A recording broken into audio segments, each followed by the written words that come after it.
Good day, everyone. Hello, compatriots. How are you doing today? I hope you are healing from the conduct of the last presidential election. Never mind, we'll all get there. We'll be fine and we'll all heal, right? So that's fine. Today, this is the second part of the video series that I promised Nigerians. And the last series, we talked about how knowledge transcends to action, the power of knowledge, how knowledge transcends to conviction, and conviction eventually becomes your belief and value system, which forms your character, and your character becomes the basis of your actions. So we'll be dissecting this principle gradually, but trying to relate every other concept that we're going to share today and afterwards based on this. So that's why we think, and I think, that knowledge and understanding these principles behind this concept are the things that will be very, very beneficial before we get to the last strategy. So this is what we discussed last week. Now, this week, we're going to be looking at, well, there are three most powerful instruments of destruction used by the oligarchy.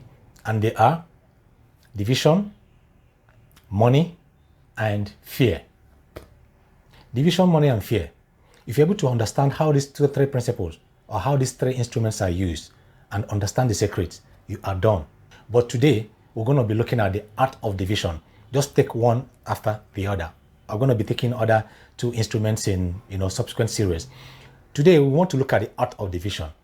And this division is so important that if you also understand how this instrument is used, you should be like 80% empowered.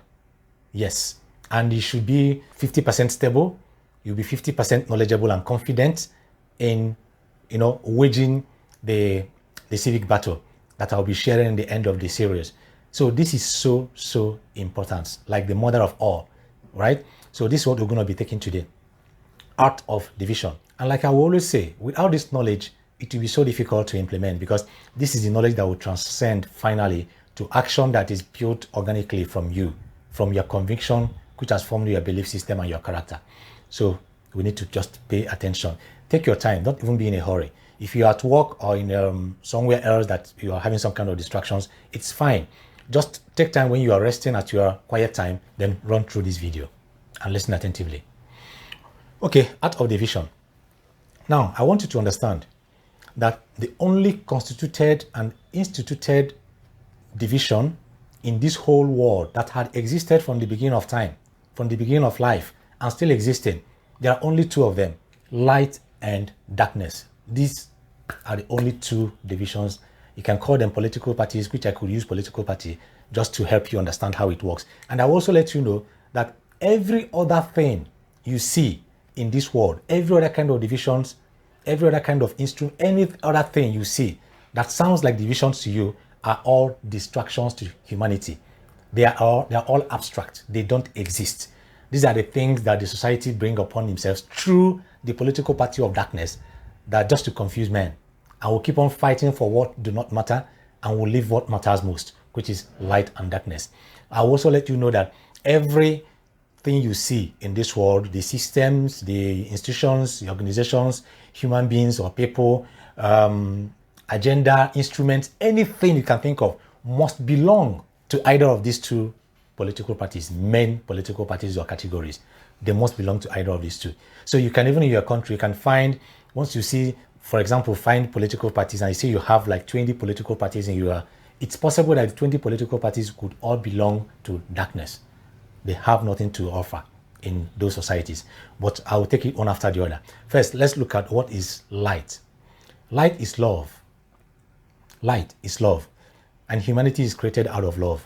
So humanity originally is created out of light. Darkness in this context is absence of light or absence of love, which is designed by its agent to destroy humanity. Darkness as a whole is just agent of destruction, to destroy humanity, while light is meant to promote humanity and provide love for humanity. So why does it seem like darkness is having its way in fulfilling its purpose, which is to destroy humanity? Why? Now, I will take you to the concept of diversity. What is diversity? You must have heard that a lot of times, and society keeps interpreting it in so many ways. Diversity is the nature's creativity to provide beauty and functionality to humanity. Diversity was born out of love for humanity. But the darkness twisted the mindset of humanity and used it for division among us. So all other sense of divisions we feel today among tribes, regions, age groups, language, culture, race, gender, etc., name them all, are all instituted by darkness to distract humanity from light and raise more membership for self-destruction of humanity. I want to affirm you today that from the master plan of the Creator, master plan of God, there is absolutely nothing like Hausa, Igbo, Yoruba, Idoma, Ijo, white, black, blue, whatever you think about, men, women. It does not exist in the master plan of God or in the master plan of nature. In real sense, those things are known by their function. They should be known by the values and functionality they bring to humanity, not the way we see them or the way the society makes us to see them, which is the distraction I'm talking about. So actually, they are just similar, just the same way you see medical doctors, engineers, carpenters, farmers. Once you hear this, the first thing that comes to your mind is functionality, the value, who they are by function. That's the same way you should have been seeing a woman or a man, or if you see somebody from Hausa or Yoruba, you think about what that person brings, the blessings, the gifts that God has given them to give to humanity. It could be food. If you think of Yoruba, it could be creativity or arts, or culture or whatever. If you think of an Igbo man, or you say somebody Igbo, you could think of value in business or commercial development, innovations in technology or something like that. Values, that's all, that's the implication from the master plan of the Creator. So even those professions, like the doctors and engineers you see, the dark party, the political party of darkness, has even succeeded in dividing them by their personal interests. Of course, you see that happening again, professional politics happening, right? Okay, there is this question I normally ask people. If you're a man or woman with specific features or gifts and functions, say, for example, ICT, you are very good with ICT. So would you want just you with their functions, your gifts, you want yourself to be multiplied into over 7 billion people in the whole world? Will you find happiness there? You think you'll be happy? And if no, God has given you diversities with many talents and gifts to make life beautiful for you and for us. So why are you fighting? Or what else are you fighting for? And if you keep on fighting, then one will ask, so what exactly would you want? If you don't want just you to be all over, you don't like this, you don't like that, whatever, they say, okay, God has done that to give you diversity, for you to understand that diversity is actually a creativity, a function of love and beauty, for us to be happy and enjoy life as we are. But we are still fighting. So what do you want exactly? That will be the question. Now, I take a body system as a perfect model of God's master plan for humanity. The body system. You know how it works? In your body, you have over 32 billion cells. 32 billion cells. About 78 organs and about 12 systems, all working in harmony, working in synergy, working together. No jam, no friction, no conflict.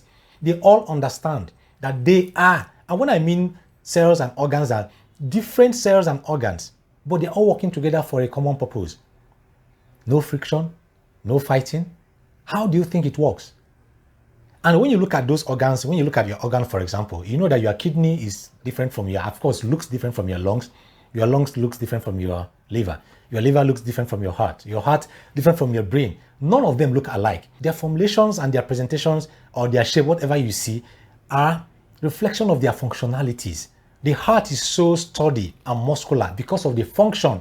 So it shouldn't even be a reason or a reflection of division. You not start seeing the heart fighting the lungs or lungs fighting all those things. No, they work harmoniously for one purpose, and the body is happy, healthy, and grows. That is the master plan of humanity generally. So we shouldn't be looking at whether we are different, whether we are this. I will just get back to that anyway. So just for you to see. Now, the problem with the body is that if any problem, because it works not only working in harmony, it works on a balance. There is a certain balance that exists in the body, that every cell, every tissue, organ respect each other, work for each other. They serve each other, knowing fully well that they will only receive services from other ones for them to survive. And the whole body system understands that if anything happens to any of these organs or systems, the body shuts down. So they work assiduously for love of the body to support others so that they will receive functionalities and services from others. And humanity basically is just based on services to others. So that's how the body works. So if anything comes into the body to distort the system or the balance, the body gets sick. And if for any reason the body starts fighting each other, maybe the organs or the cells or whatever start, then that is over for the body. But that doesn't happen. This is the perfect master plan of what humanity looks like. So you'll be able to understand the role of darkness and light. And like I told you, darkness actually is the absence of light. So you can start talking about darkness when humanity are not shining. The agents of light that should be light, they've refused to shine properly the way nature had made them to shine. They've refused to. Then darkness will have upper hand. Okay, now from diversity, let's talk about spirituality, because these are the two main things I want to hit on. Diversity and spirituality, and for you to see how darkness manipulates these two most beautiful concepts of life. Now, spirituality is the nature's medium of connecting humanity back to his creator, or connecting man back to his creator. So spirituality is the medium of connection, communication, relationship with God. That is what spirituality is. However, the only way darkness could obstruct spirituality is to sow the same division inside spirituality, the division called religion. Religion is an absolute distraction to humanity. And what is it all about? Inside Islam, you find followers divided among religious leaders, imams, sheikhs, and they also have several sects. The same thing applies to Christianity, where you find followers, following different pastors and having different churches, and you're still creating more. Yet, they all tell you that they all worship one God. And you just be wondering, is the God they worship divided? How can they be this divided when the same God they all worship is one? So you will never win any battle with this attitude and mindset. It's not possible. We cannot retain this divisive mindset that is totally anti-God and pro-evil and sit back to say it's only God that will help us. Or we say, okay, we are fighting darkness when we are this divided among ourselves. Let me tell you one thing that is also very common. You discover the way the darkness sows this division into us. It's not just happening today. It happens from back days. Go to the holy books. You also find it. Different prophets that God has sent these prophets to help humanity reconnect humanity back to him, because he had seen that humanity or man, was missing his ways, right? So the only way to bring humanity back to God was sending these prophets to re-establish that purpose of light for them to come back. But do you know what man finally did? People started following the same prophets that the same one God sent. So all came for one purpose. But what happened is that we are distracted by these individuals, by their personalities, and we are forgetting that they all came for one common message. And what is that message? Love and come back to light so that you will be reconnected with your creator. But we all left all this. Find those that are following Elijah, find those that are following John, you find those that are following Jeremiah, Isaiah. They just split Moses people. They will say these are Moses people. And they are fighting Jeremiah people, or Jeremiah people fighting Joshua people. You will find all those kind of things inside. So what is going on? It's actually ridiculous anyway. But these are the things we will have to know that will help us to not know what is our function as humanity. We left the message that these people brought, the message of love, and we started following them and fighting each other because of probably I was opportuned, privileged, or I had the opportunity to learn about God through Moses, or somebody learns about God through Elijah, or one of these prophets. It becomes a problem among us. The same thing happens in general religion. Yes, some of us must have known God so well by privilege, by opportunity, through Christ. Some other people must have known God, the same love, the same light, through Prophet Muhammad, peace be unto him. And some might also know God through nature. Just seeing the trees and rivers and seas and oceans, understanding Him will bring them closer to God. Whichever way you know God, one message is very clear: love and light. Why do we decide to follow the channels and not the real message? This is where religion comes in and not spirituality. So let's take it down to a bit to our holy books.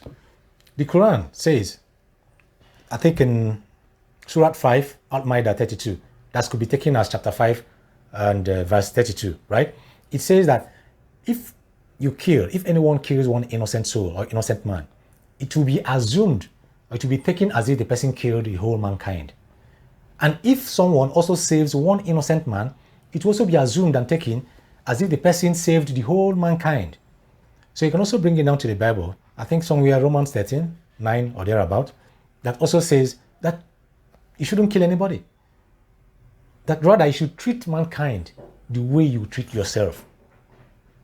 These are our own all holy books, taking us back to the Creator, just to say that we all belong to one light. That is one party that existed.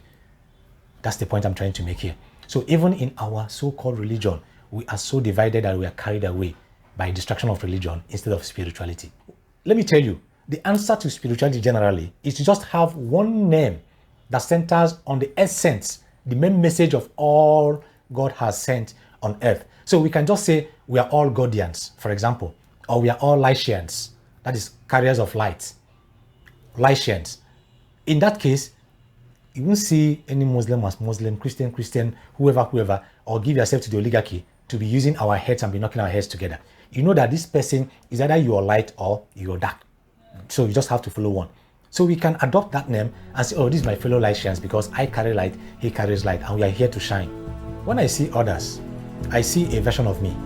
I see what I would look like or what I would be if I had been their gender, tribes, religion, race, age, nature, and whatever else, and if I had passed their experiences. So I see them as my other versions of life. So if you're watching this video right now, I've realized that you are me and I am you in different forms. We are just one soul in different versions and in different forms in the world.